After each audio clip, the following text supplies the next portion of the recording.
Oke, ya. Baik, kita mulai ya materi hari ini.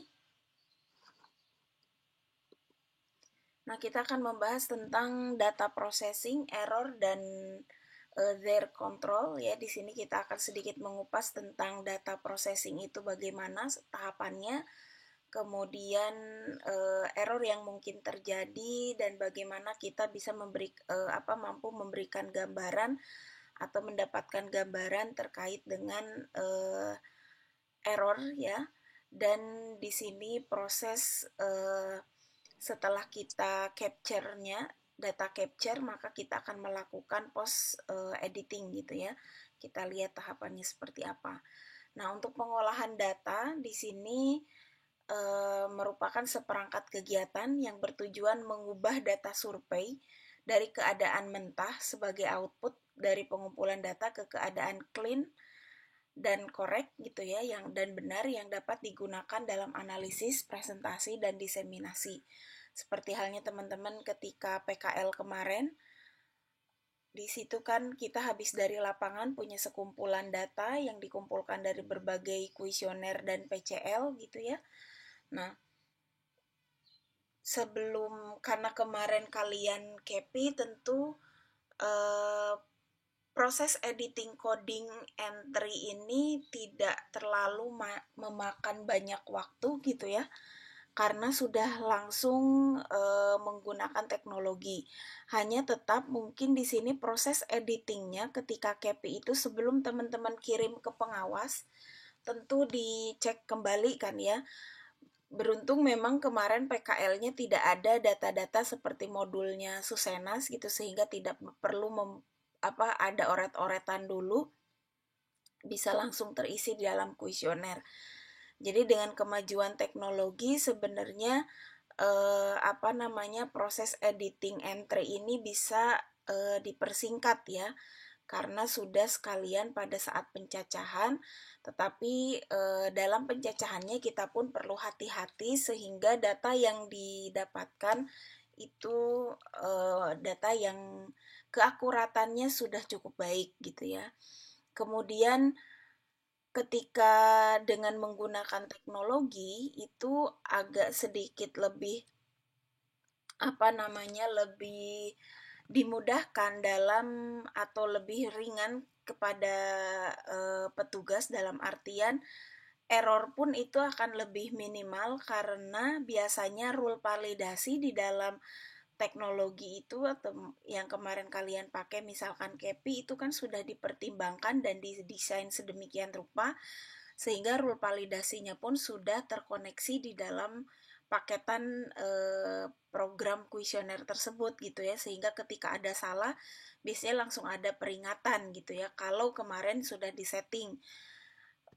Kalau belum ya berarti memang itu hanya memindahkan PEPI ke KEPI sebagai medianya saja tanpa kemudian memberikan bumbu-bumbu lain yang itu bisa mempermudah dalam proses selanjutnya gitu ya.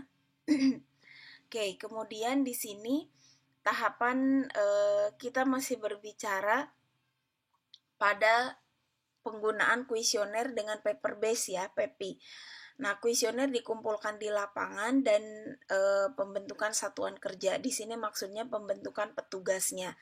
Jadi sebelum teman-teman nanti ke lapangan, kalau sudah di BPS biasanya ada tahap rekrutmen mitra gitu ya.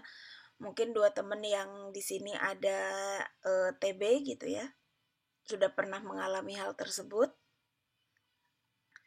Kemudian di sini scan editing atau pindai edit dalam artian memasukkan data diperiksa untuk menghindari masalah entry data yang disebabkan oleh nilai yang menyimpang atau ambiguitas. Nah, biasanya tahapan ini sebenarnya memberikan, makanya kemudian ada perubahan-perubahan menggunakan KEPI gitu ya. Di sini memakan cukup banyak waktu untuk editing ini dan biaya pun biasanya tidak sedikit juga karena merekrut mitra juga gitu ya. Dari sekian ratus ribu orang, kuesioner, tentu kan memerlukan beberapa puluh orang untuk mengedit kuesioner tersebut gitu. Seperti halnya dulu sensus penduduk 2010 itu kan lumayan ya menggunakan scanning tuh, entry datanya tuh di scan, sehingga pembentukan huruf pun harus sesuai dengan cara menulis huruf yang bisa dibaca oleh scannernya gitu ya, sehingga perlu editing. Kemudian selain itu seperti di project-project besar, sensus apa ya kemarin itu, sensus pertanian, kemudian dulu ada PPLS atau sekarang ini adalah PBDT, itu sebelum masuk entry data, si kuesioner itu diedit dulu. Selain penulisan hurufnya, penulisan angkanya, tetapi di situ dilihat konsistensinya dalam antar pertanyaan. Selain konsistensi antar pertanyaan adalah ketepatan pemindahan kode jawaban. Kalau di kuesioner seperti saya yakin teman-teman sudah banyak melihat, apalagi sekarang mau skripsi gitu ya, pasti melihat kuesioner berbagai survei yang sudah dilakukan oleh BPS. Di situ kan ada kategorinya, misalkan satu tidak sekolah gitu ya. Kemudian 2 SD sampai SMP dan seterusnya. Kadang yang dilingkari itu adalah nomor 2, tapi kemudian yang dipindahkan ke kotak itu misalkan nomor 3 atau nomor 4. Nah, itu bagian dari proses scan editing gitu ya. Setelah selesai proses scan editing, masuk ke dalam entry data gitu. Nah, ini memasukkan data yang sudah diedit tadi. Biasanya edit scan edit itu editing coding. Nah, pas entry data itu tinggal memasukkan, dan biasanya sudah lebih mudah lagi ya karena rule validasinya sudah dibuat di situ. Seperti misalkan ketika mengentry jumlah beras yang dikonsumsi seminggu yang lalu terisi misalkan 10 kg. Padahal anggota keluarganya hanya 2 gitu kan. Itu akan keluar peringatan bahwa itu terlalu tinggi. Memang ketika saya juga pengalaman pertama kali mengentry data gitu ya, saya berpikir apakah memang data ini benar-benar gitu ya, dalam artian bisa jadi rumah tangga tersebut misal meskipun sebenarnya dalam pencacahan itu adalah kebutuhan rumah tangga kebutuhan rumah tangga terkait gitu ya, sekalipun misalkan rumah tangga tersebut memberikan makan orang tuanya yang berbeda rumah misalkan ya, atau memberikan tetangganya gitu untuk makanan sehari-hari, sebenarnya harus sudah clean dari jumlah itu. Nah, pertama bisa itu, kemudian bisa saja memang dia punya pegawai gitu ya, atau memang makannya banyak, kita juga nggak tahu gitu ya. Kadang saya juga berpikir ini dibuat rule validasi apakah memang akan menstandarkan, jangan-jangan memang ada kasus-kasus outlier yang sebenarnya memang benar-benar seperti itu gitu ya. Banyak sekali pengeluaran beras per minggunya. Bisa jadi sering banyak orang yang datang ke rumah gitu kan, tetapi dia adalah sifatnya tamu, ya berarti masuk ke dalam pengeluaran rumah tersebut kan. Itu kadang timbul juga, saya berpikir seperti itu. Sekarang distandarisasi, oke, distandarisasi untuk menghindari outlier yang berlebihan misalkan ya. Tapi di sisi lain apakah memang itu benar harus seperti itu gitu ya. Jangan-jangan yang outlier ini yang benar realitas di lapangannya. Nah, kemudian tahap selanjutnya pengeditan. Ini dilakukan pada data yang sudah terdaftar. Nah, karena tadi ada peringatan-peringatan gitu ya di dalam entry data, nah setelah itu pun tetap harus kemudian dilakukan pengeditan terhadap data aslinya. Ya, kalau di sini lebih pada tindakan perbaikan imputasi dari bagian pengeditan. Ya, nah ini lebih setelah ketika missing data. Kadang ada yang tidak terisi gitu, harusnya terisi, kemudian ada yang isiannya 0 gitu kan. Bisa jadi terjadi seperti itu. Kemudian setelah itu pengkodean, tanggapan terbuka diberikan kode. Nah, ada yang pertanyaan terbuka, misalkan ada lainnya biasanya ya. Ada pilihan di sektor pertanian apa gitu ya, wirausaha dan sebagainya, terus di pilihan bawahnya ada lainnya titik-titik. Nah, itu tetap harus kita kode, dilakukan coding untuk mempermudah pengolahan berikutnya. Kemudian persiapan berkas, data diberikan penimbang dan dicek. Kemudian berkas disiapkan untuk publik dan klien atau pengguna. Ini lebih sudah pada tahapan analisis ya. Kemudian berkas output ini lebih hasil analisis yang didokumentasikan dan dikirim kepada klien, atau kalau di BPS kita melakukan publikasi dan rilis gitu ya. Oke, selama pemrosesan data, data itu dapat diubah oleh sejumlah operasi yang dimaksudkan untuk meningkatkan keakuratannya. Ini lebih pada proses pengolahan, editing dan analisis, dalam artian ketika terjadi missing data atau terjadi outlier, data apapun, misalkan ada masalah terhadap data, maka kemudian data tersebut kita olah sedemikian rupa sehingga data output ataupun hasil-hasil yang bisa dipublikasikan itu sudah menjadi suatu hal yang keakuratannya bisa kita pertanggungjawabkan gitu ya. Kemudian data dapat diperiksa, dibandingkan, dikoreksi, di-entry atau dipindai, dikodekan, ditabulasikan, dan seterusnya sampai hasilnya dirasa fit for use. Ini dasar dalam atau prinsip dasar dalam proses pengolahan data.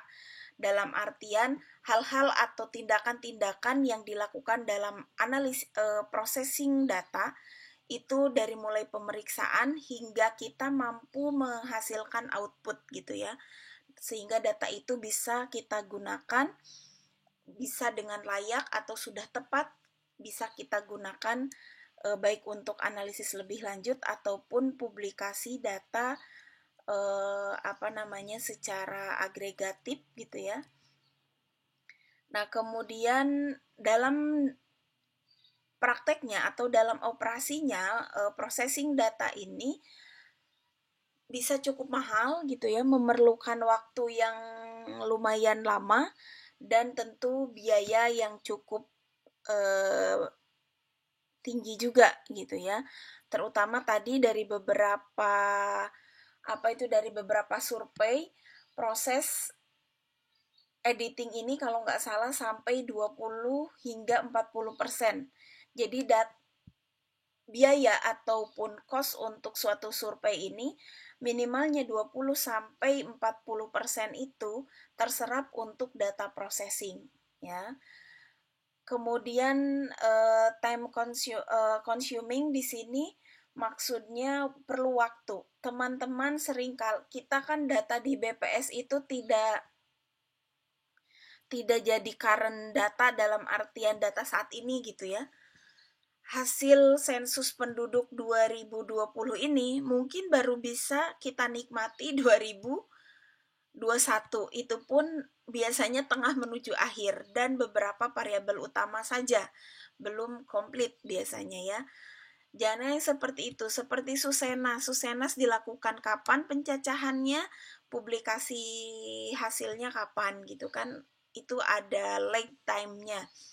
Kemudian costly, biayanya iya tentu tinggi karena ada tenaga tambahan untuk melakukan processing data ini. Kemudian teknologi memungkinkan integrasi pemrosesan data seperti yang saya sampaikan tadi. Dalam menggunakan KEPI bisa membantu kita mempersingkat atau mereduksi tahapan processing data sehingga waktu bisa lebih singkat, biaya pun akan menjadi lebih murah gitu ya. Nah, salah satu contohnya adalah KEPI gitu ya.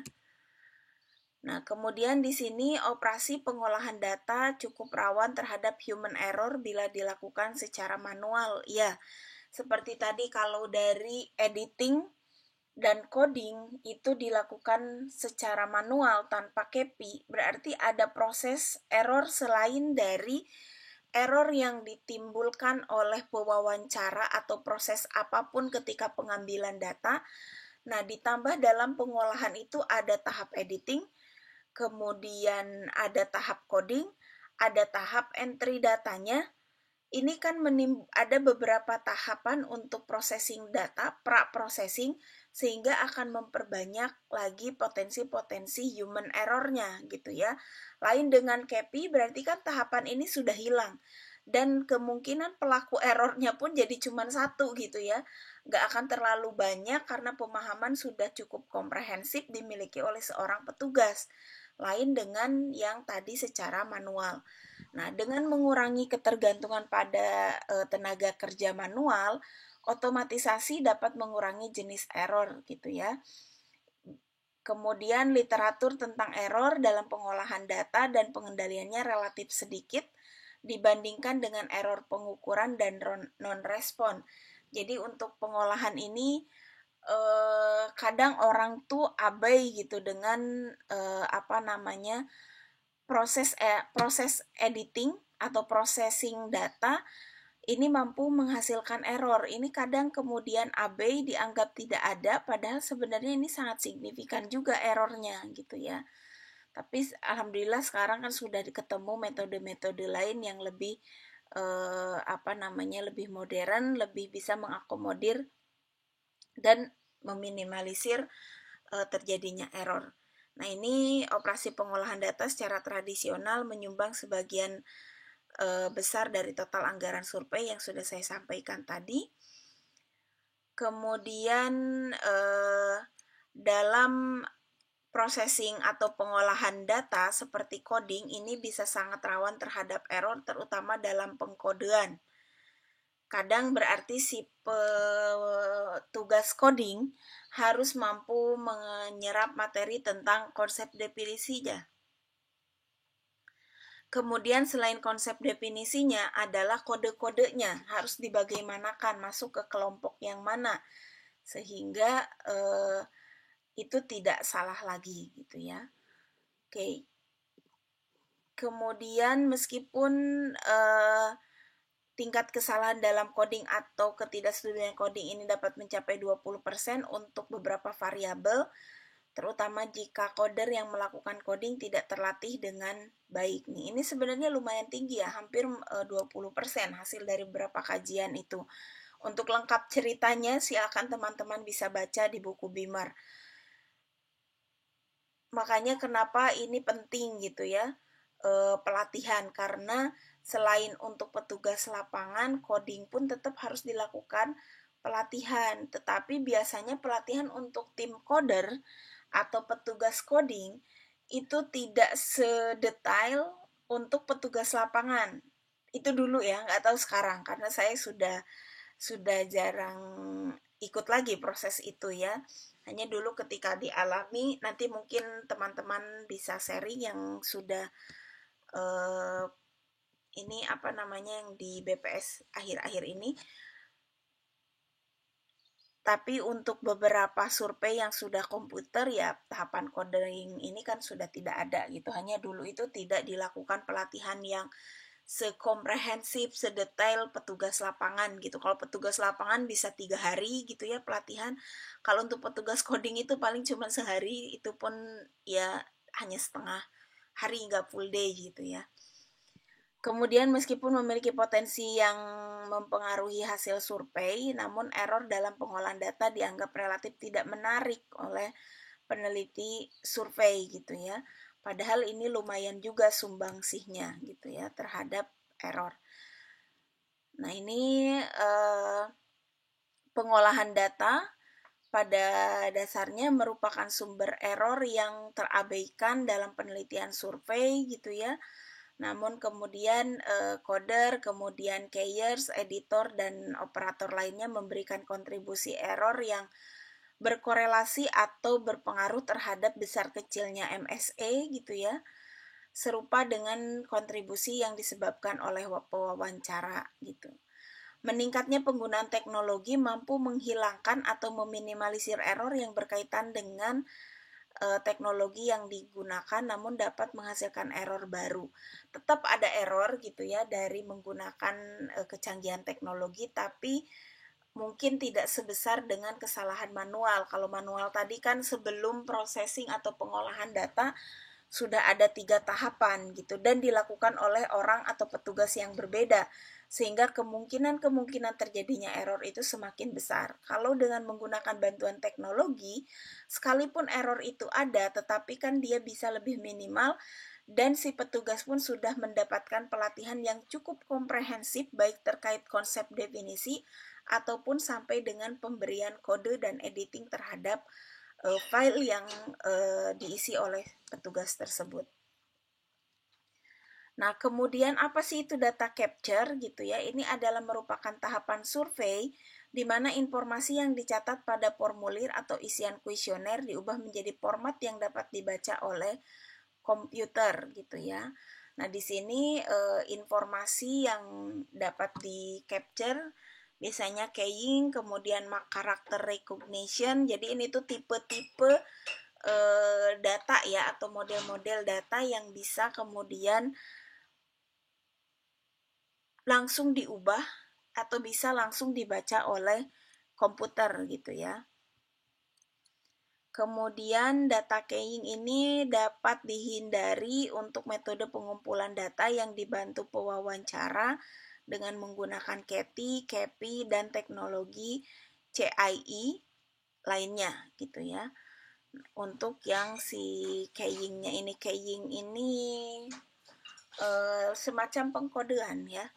Kemudian contohnya misalkan respon terhadap sejumlah pertanyaan mengenai pendapatan itu 17.400. Nah, jika nilai yang diketik berbeda dari 17.400, maka telah terjadi keying error. Nah, makanya kodenya gitu ya. Kode atau simbolnya terjadi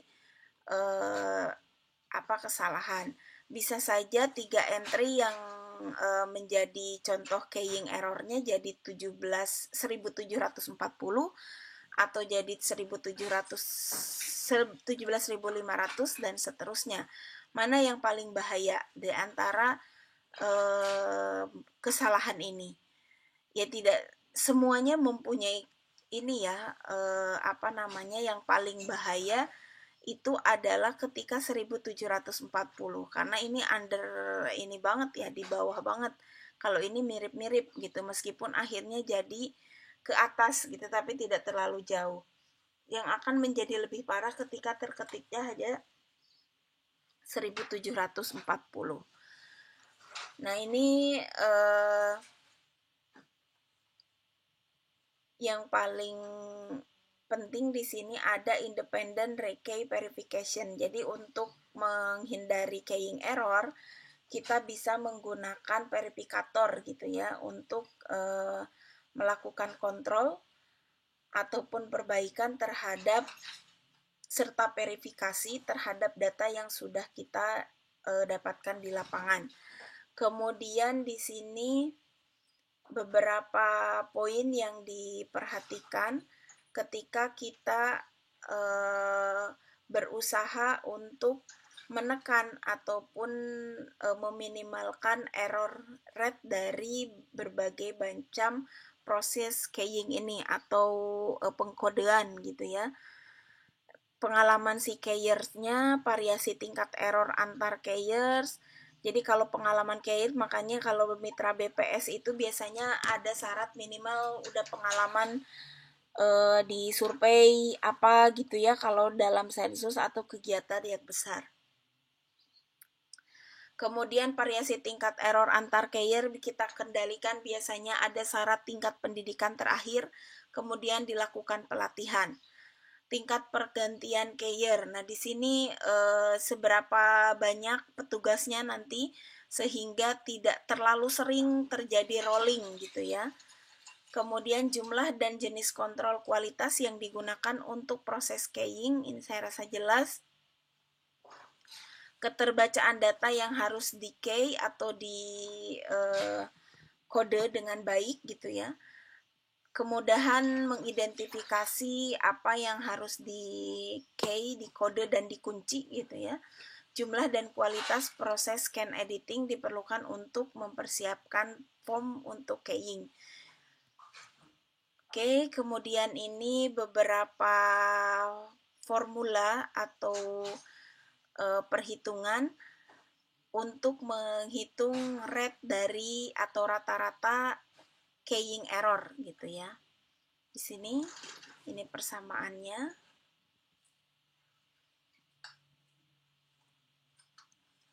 Kemudian data keying rate ini atau keying error rate biasanya kecil, namun efek errornya bisa sangat besar. Perbandingan keying error rate di seluruh survei dan organisasi sering kali sulit dilakukan karena berbagai definisi error rate ini. Agak sulit, makanya tadi di awal disampaikan sering diabaikan kalau error dari processing data. Tetapi sebenarnya menyumbangkan cukup banyak gitu ya. Kenapa agak sulit? Karena tadi prosesnya yang panjang, kemudian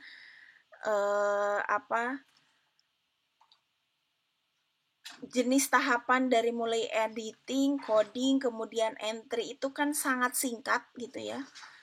Dan jadi agak sulit untuk kemudian dilakukan kajian terkait dengan data keying ini. Selain itu kan yang dilakukan editing codingnya di dalam kuesioner ya. Nah dari situ tidak ada lagi pemeriksa dari hasil petugas editing coding itu. Langsung masuk ke bagian IPDS kalau di kabupaten untuk dilakukan proses entry gitu ya. Seperti itu, sehingga ya ini agak sulit dilakukan. Paling-paling ketahuannya ketika entry gitu ya. Nah, kemudian scanning gitu ya, ada dua tipe error dengan intelligence character recognition. Nah, ini ada dua hal yang perlu diperhatikan, ada substitution error dan rejection error.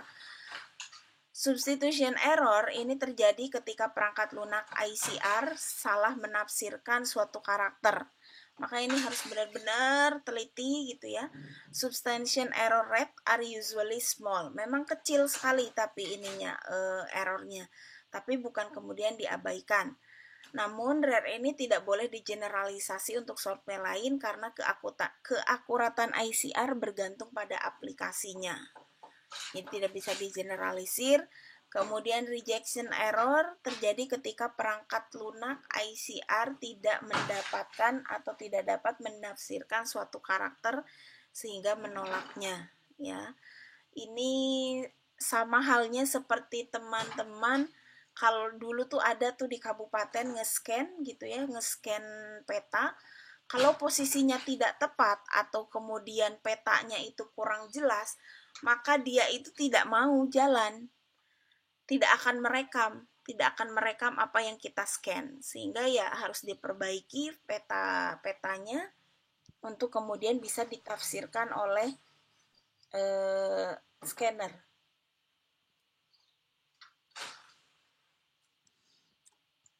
Oke, kemudian sampai di sini silakan jika ada yang mau ditanyakan terlebih dahulu.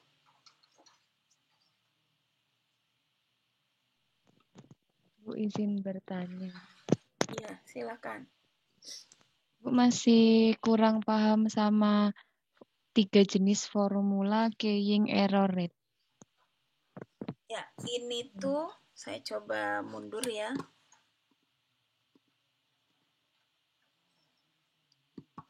Nanti teman-teman contohnya misalkan di sini, nah ini no itu number ya, number of character key error. Jadi berapa jumlah karakter yang error dibagi dengan total karakter yang dilakukan key.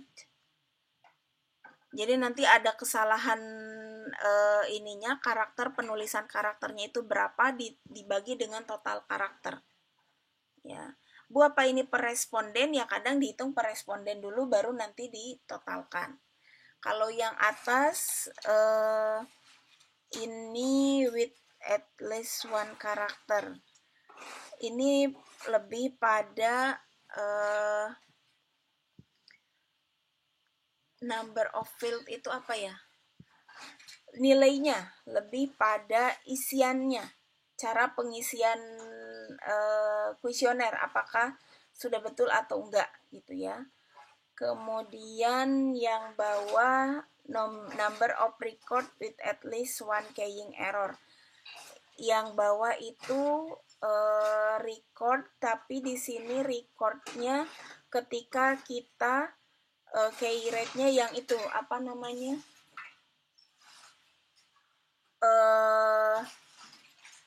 Seperti halnya sensus penduduk 2020 yang langsung di-scan kan ya. Cara entry-nya itu di-scan, kalau dia tidak terekam oleh scanningnya, itu kan jadi error. Berarti harus dilakukan editing lagi. Nah, itu kalau yang ketiga ini kalau prosesnya dia langsung menggunakan teknologi. Atau bisa jadi dengan menggunakan CAPI bisa. Berapa yang error, misalkan nih pengawas setelah dicek banyak isian yang kurang pas gitu ya. Nah, itu bisa masuk ke yang nomor 3. Record with at least one keying. Tapi lebih tepatnya kalau yang nomor 3 itu seperti kejadian atau hal yang pernah dilakukan di sensus penduduk. Gitu ya, seperti itu. Oke, silakan kalau ada yang mau ditanyakan lagi sebelum dilanjutkan.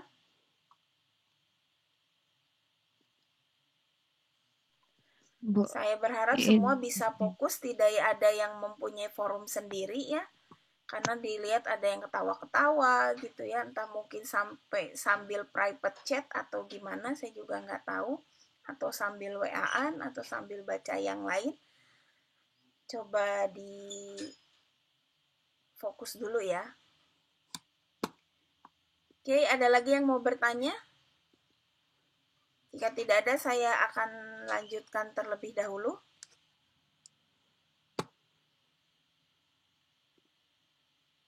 Oke, saya coba lanjutkan ya, tadi sampai sini ya.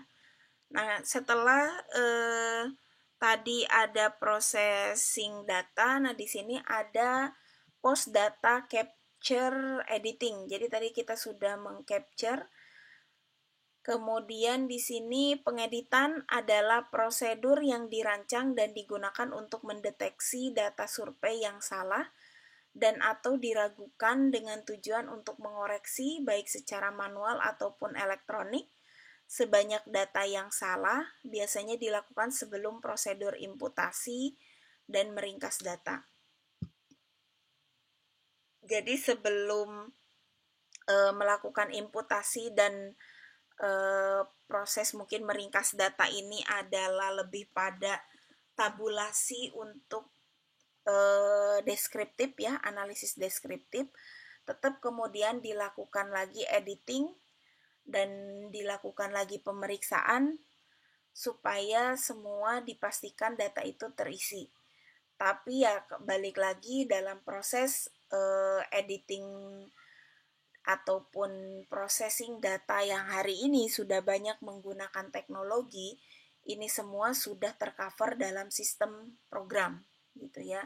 Seperti tadi kalau entry langsung teng kayak gitu ya berarti dia ada warningnya, langsung keluar peringatannya. Nominal yang Anda isikan terlalu besar gitu ya. Tidak masuk akal. Biasanya ada itu peringatan-peringatannya. Kemudian pengeditan adalah kegiatan yang bertujuan untuk mendeteksi dan memperbaiki kesalahan dalam data.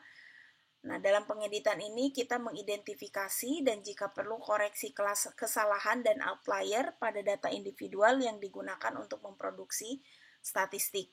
Jadi ini pengeditan yang ke sini bukan lagi editing coding seperti tahap awal, tetapi pengeditan di sini adalah lebih pada kesiapan data untuk bisa dilakukan analisis lebih lanjut gitu ya. Kemudian goals untuk editing ini adalah atau tujuannya memberikan informasi tentang kualitas data, memberikan informasi tentang perbaikan survei di masa mendatang, serta untuk sekedar clean up data agar pengolahan lebih lanjut dapat dilakukan gitu ya. Dari 3 unsur inilah kemudian kenapa dilakukan proses editing. Kemudian pengeditan data terdiri dari seperangkat aturan yang diterapkan pada data survei tertentu. Jadi tidak sama antara satu survei dengan survei yang lain gitu ya.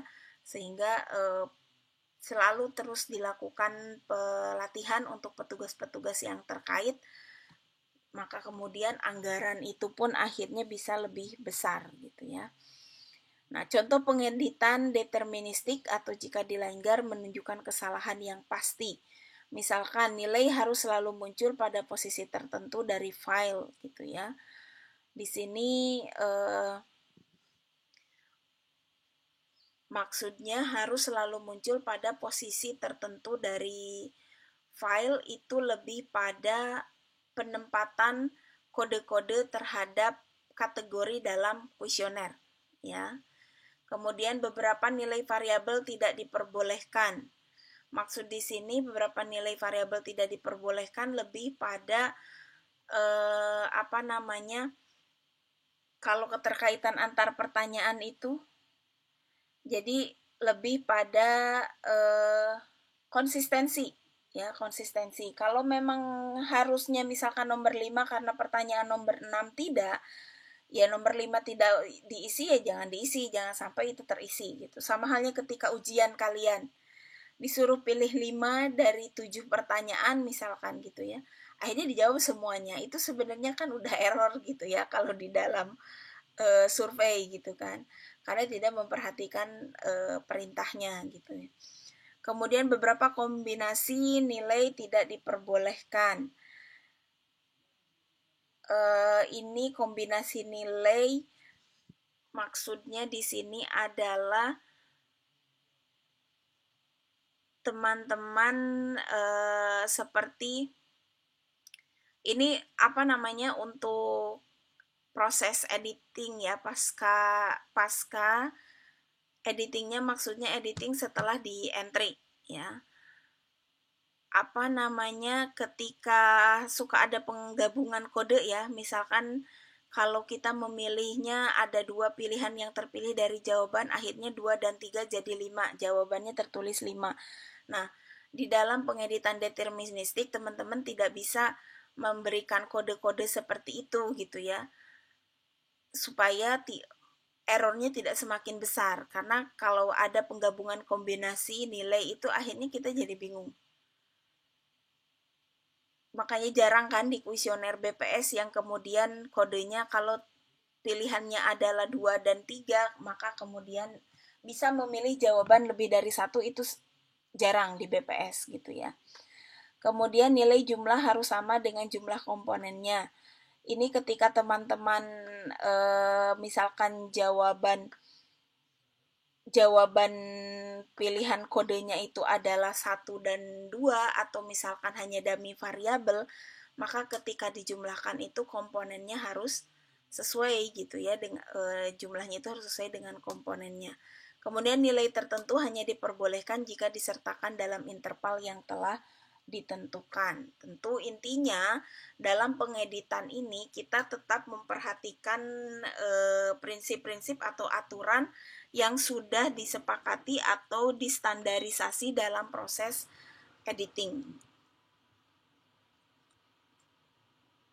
Kesalahan-kesalahan, contoh kesalahan yang biasa atau sering dilakukan, kesalahan nomor identitas. Ini fatal, kenapa? Karena nanti khawatirnya jadi beda, apalagi ketika ada kepala rumah tangga terus ditanyakan tentang anggota rumah tangganya, seperti di Sakernas gitu ya.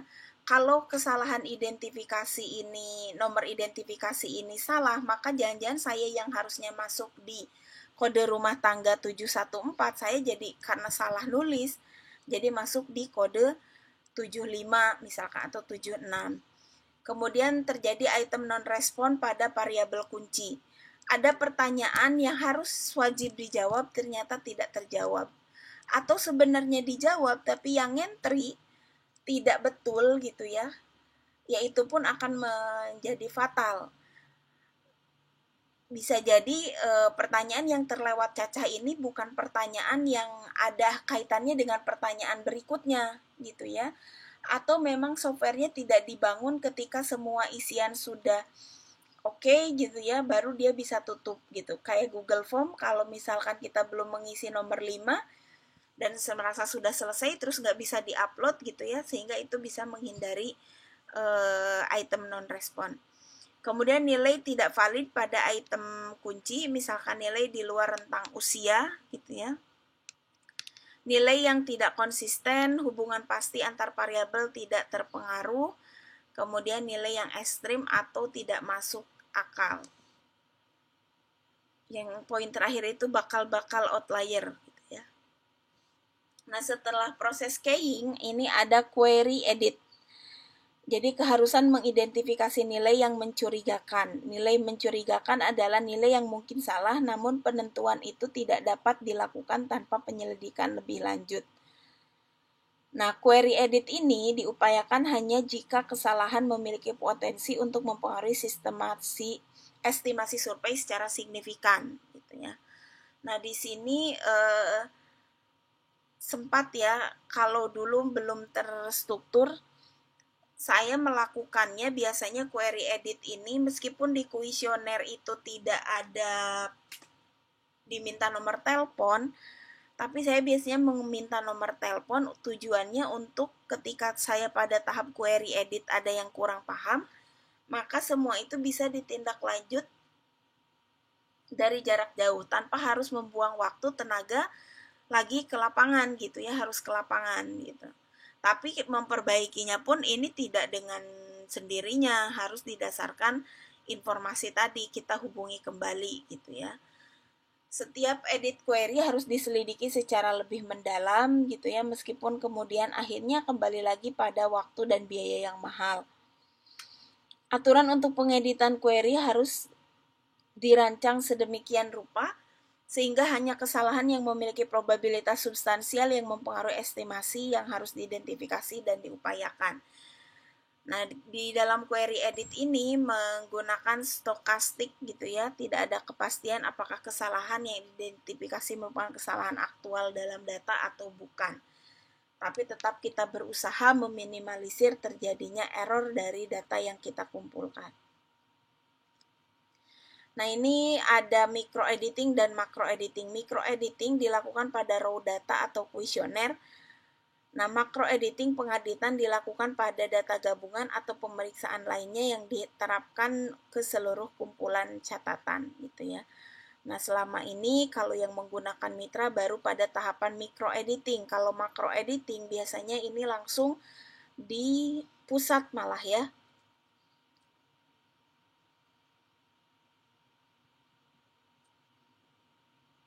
Proses pengeditan ini bisa dilakukan selama interview. Nah, kalau selama interview, selama ini seperti yang dilakukan di SDKI. Jadi ada pengawas kan ya. Kemudian editing prior to data capture, pengeditan isian kuesioner biasanya dilakukan secara manual. Nah, ini kalau yang manual biasanya setelah selesai di lapangan gitu ya. Yang penting lapangan dulu selesaikan, baru nanti berapa hari ke depan kita rapikan data dan melakukan editing. Kemudian pengeditan isian pada saat entry data, ICR dan OMR atau teknik scanning lainnya gitu ya.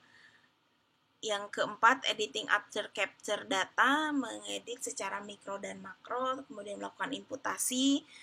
Nah, biasanya ini sudah dilakukan secara otomatis. Jadi sekarang ini kalian tenang aja, tidak, meskipun mungkin dalam pelajaran ini yang dibahas adalah yang manual, tapi kita di BPS sudah mulai bergerak ke menangkap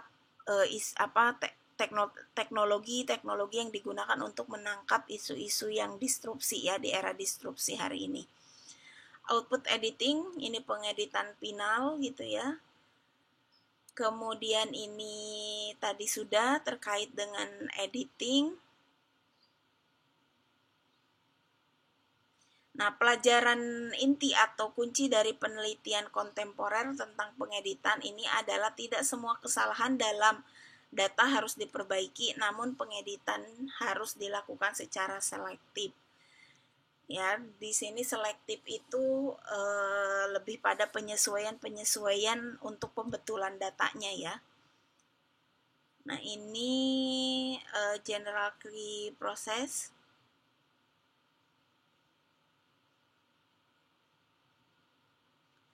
ini number dan ini denominator, berarti ini adalah pembilangnya gitu ya, ini penyebutnya ketika kita mau menghitung edit filer. Sama di sini banyak sekali ada recontent, nanti bisa dibaca ya. Nah, pengeditan merupakan bagian penting dari desain survei, namun harus berfokus pada pada perubahan yang memiliki dampak yang cukup besar pada estimasi survei. Jadi hati-hati dalam pengeditan pun tidak dilakukan semaunya gitu ya. Tetap harus memperhatikan rule, konsep, dan definisi sehingga hasil estimasi survei kita tidak jadi bias yang terlalu besar. Kemudian satu-satunya cara untuk mengidentifikasi aturan edit yang paling efisien adalah melakukan eksperimen yang membandingkan data yang diedit dengan data tidak edit. Ya, ini adalah langkah berikutnya ya, tetap langkah awalnya berarti tetap kita harus bisa mendapatkan data dan informasi dari responden yang baik. Satu-satunya untuk mengidentifikasi aturan edit paling efisien melakukan eksperimen membandingkan data yang diedit dan tidak diedit. Tetap kita harus punya data awalnya gitu ya, makanya dalam proses editing kita harus mempunyai catatan berapa yang dilakukan editnya. Itu biasanya ada kartu kendalinya, nanti disebutnya kartu kendali. Nah, itu penting sekali untuk menghitung tadi yang berapa jumlah kesalahan kesalahan dalam karakter dibagi dengan total karakter di dalam pengisian kuesioner tersebut gitu ya. Oke, itu materi yang bisa disampaikan hari ini terkait data processing. Silakan kalau ada yang mau ditanyakan.